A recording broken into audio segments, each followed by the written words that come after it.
நம்ம வீட்டில் யூஸ் பண்ணுற எக்கோவேக்ஸ் M10 மாடலோட ரிவ்யூ பார்த்துடலாம்.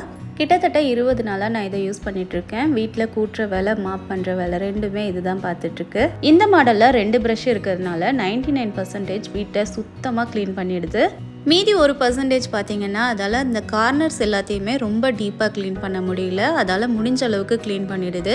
இந்த செவுத்தை ஒட்டி இருக்கிற மாதிரி இருக்கிறது எல்லாத்தையுமே அதை விட்டுட்டு தான் போகுது. மாப்பிங் வைஸ் பார்த்தீங்கன்னா இது மாப் பண்ணுறதுமே எனக்கு ரொம்ப பிடிச்சிருக்கு. வீடு நல்லா க்ளீனாக பளபளன்னு தான் இருக்குது இது மாப் பண்ணும்போது.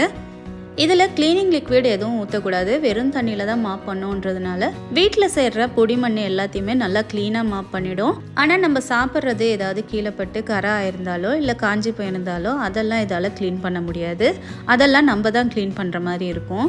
இந்த மாடலில் இன்னொரு ப்ளஸ் என்னென்னா சார்ஜ் நல்லாவே நிற்கிது. அதனால் ஒரு தடவை சார்ஜ் பண்ணாலே போதும், எனக்கு மேலே கீழே வீடு ஃபுல்லாகவே நீட்டாக க்ளீன் பண்ணி கொடுத்துருது.